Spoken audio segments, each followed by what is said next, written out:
I thought he seemed nervous. And I was very surprised by that. And I thought he seemed like someone who'd overthought it a little bit, who had a plan. And I don't think that's the right way to go into any interview. My strong sense, having done a lot of them for a long time, is that it's better to know what you think, to say, you know, as much as you can, honestly, so you don't get confused by your own lies, and just to be yourself. And I thought that he went into it like an overprepared student, and I kept thinking, why is he nervous? But you know, I guess because he thought a lot of people were going to see it. Because I thought he was filibustering.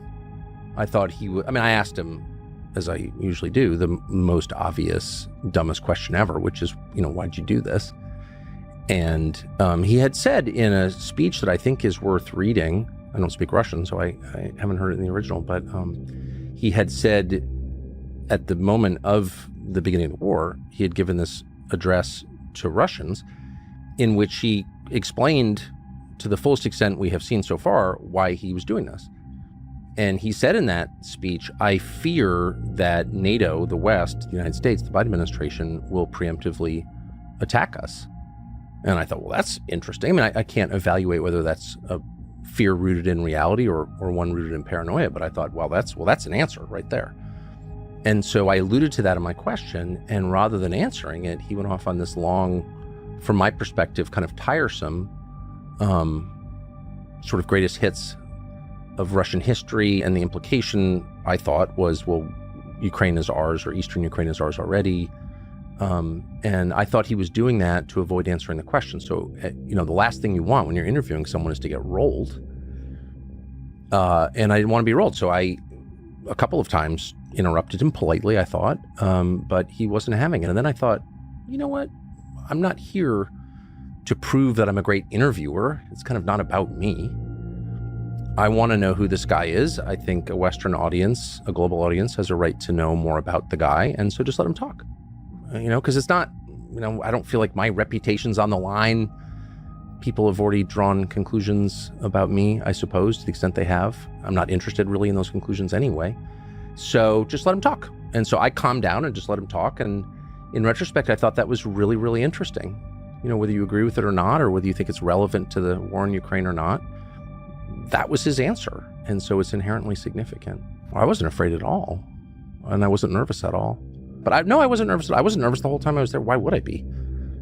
You know, I'm 54. My kids are grown. I believe in God. You know, I'm almost never nervous. But no, I wasn't nervous. I was just interested. I mean, I'm interested in Soviet history. I studied it in college. I've read about it my entire life. My dad, you know, worked in the Cold War. It was a constant topic of conversation. And so to be in the Kremlin in a room where Stalin made decisions, either wartime decisions or decisions about his own population, I just couldn't get over it. You know, we were in Molotov's old office. So for me, I was just blown away by that. I thought I knew a lot about Russia.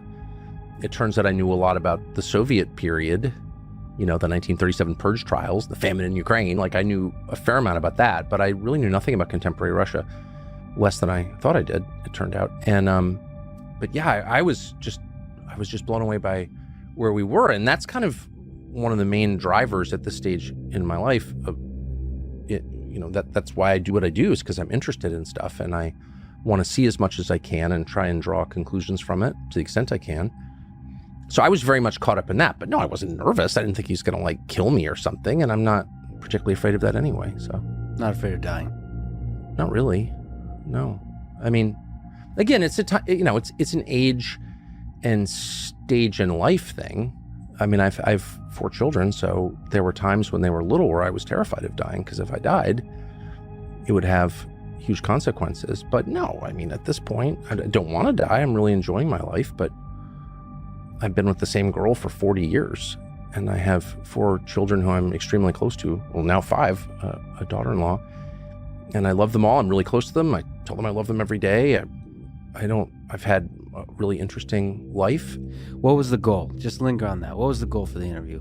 Like, how were you thinking about it? What would success be like in your head leading into it? To bring more information. Just information. To the public. Yeah, that's it. I mean, I have really strong feelings about what's happening not just in Ukraine or Russia, but around the world. I think the world is resetting to the grave disadvantage of the United States. I don't think most Americans are aware of that at all. And so that's my view, and I've stated it many times because it's sincere.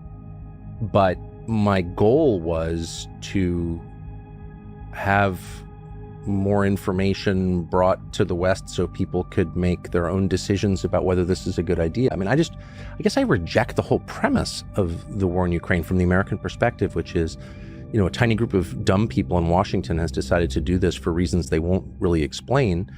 And you don't have a role in it at all as an American citizen, as the person who's paying for it, whose children might be drafted to fight it. Just shut up and obey. I just reject that completely. I guess I'm a child of a different era. I'm a child of participatory democracy to some extent, where your opinion as a citizen is not irrelevant. And so I'm just, and I guess the level of lying about it was starting to drive me crazy. And I've said, and I will say again, I am not an expert on the region, or really any region other than, say, Western Maine. I just don't, I'm not Russian. And, but it was obvious to me that we were being lied to in ways that were it was crazy, the scale of the lies. And I'll just give you one example.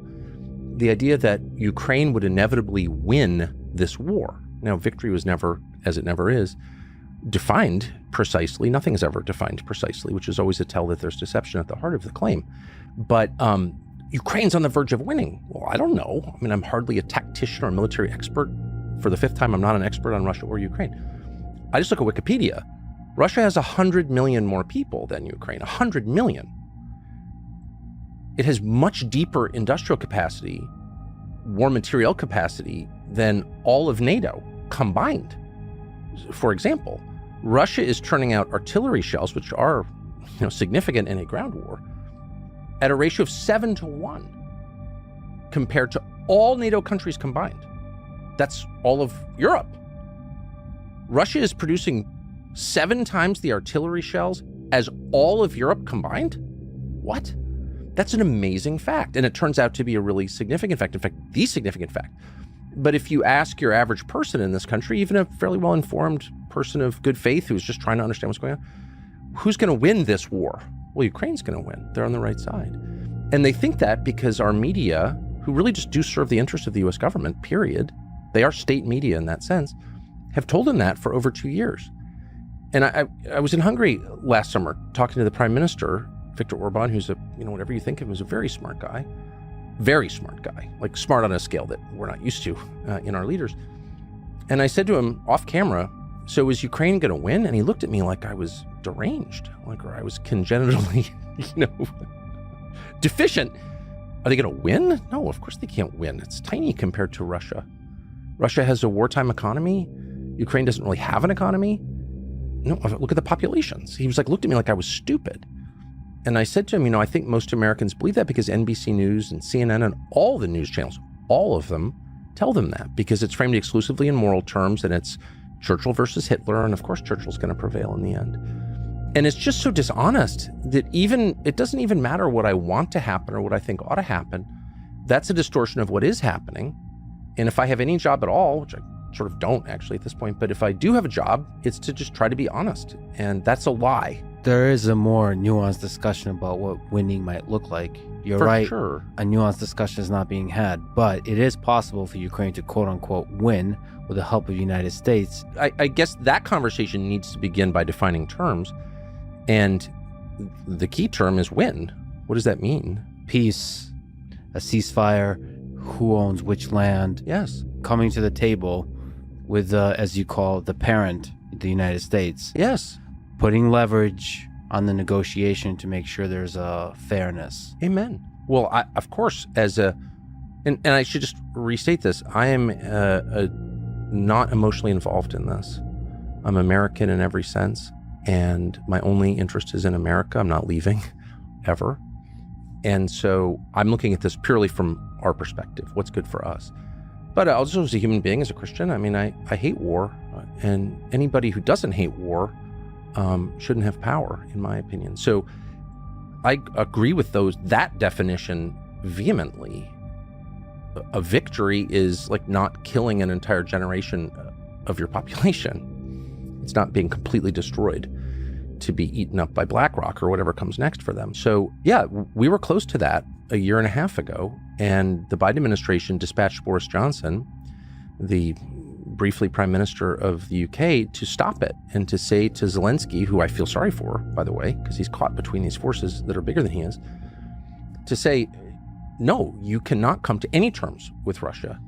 And the result of that has not been a Ukrainian victory. It's just been more dead Ukrainians and a lot of profit for the West. It's a moral crime, in my opinion. And I tried to ask Boris Johnson about it, because why wouldn't I? After he denounced me as a tool of the Kremlin or something. And he demanded $1 million to talk to me. Wow. And this just happened last week. And by the way, in writing too. I'm not making this. I'm not Just making for the this record, you demanded $1 million from me to talk to me today.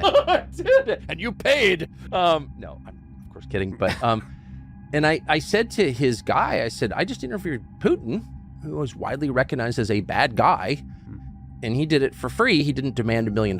He wasn't in this for profit. Like, are you telling me that Boris Johnson is sleazier than Vladimir Putin? And of course, that is the message. And so I guess these are really, it's not just about Boris Johnson being a sad, rapacious fraud, which he is obviously, but it's about like the future of the West and the future of Ukraine, this country that purportedly we care so much about. All these people are dying, and like, what is the end game? It's also deranged that I didn't imagine and don't imagine that I could like add anything very meaningful to the conversation, because I'm not a genius, okay? But I felt like I could, at the very least, puncture some of the lies, and that's an inherent good. Vladimir Putin, after the interview, said that he wasn't fully satisfied because you weren't aggressive enough. You didn't ask sharp enough questions. First of all, what do you think about him saying that? I don't even understand it. I guess it does seem like the one Putin statement that Western media take at face value. Everything else Putin says is a lie, except his criticism of me, which is true. But I mean, I have no idea what he meant by that. I can only tell you what my goal was, as I've suggested, was not to make it about me. I watched, he hasn't done any interviews of any kind for years.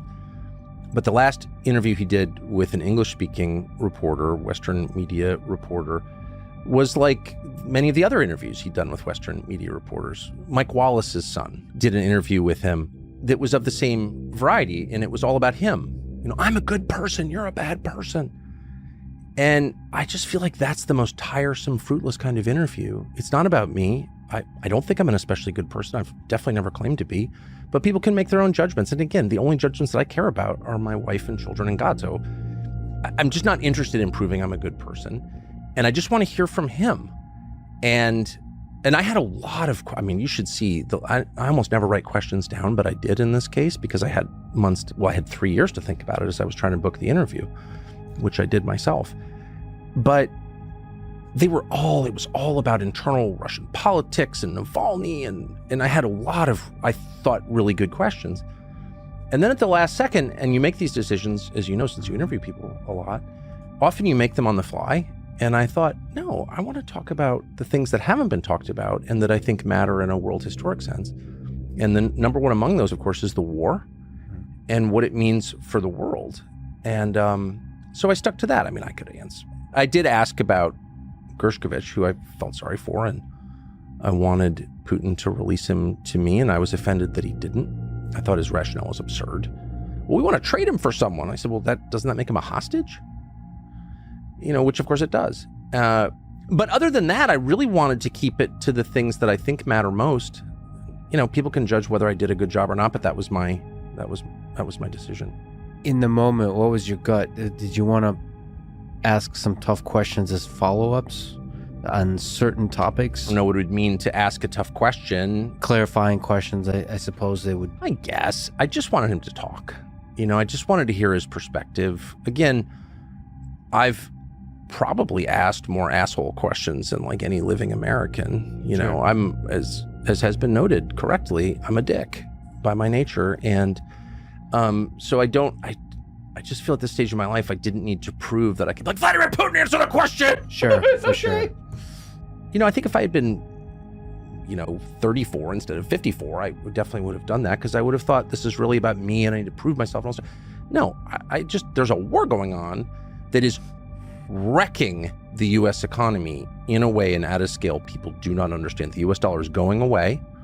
That was, of course, inevitable ultimately because everything dies, including currencies. But that process of death has been accelerated exponentially by the behavior of the Biden administration and the U.S. Congress, particularly the sanctions. And people don't understand what the ramifications of that are. The ramifications are poverty in the United States, okay?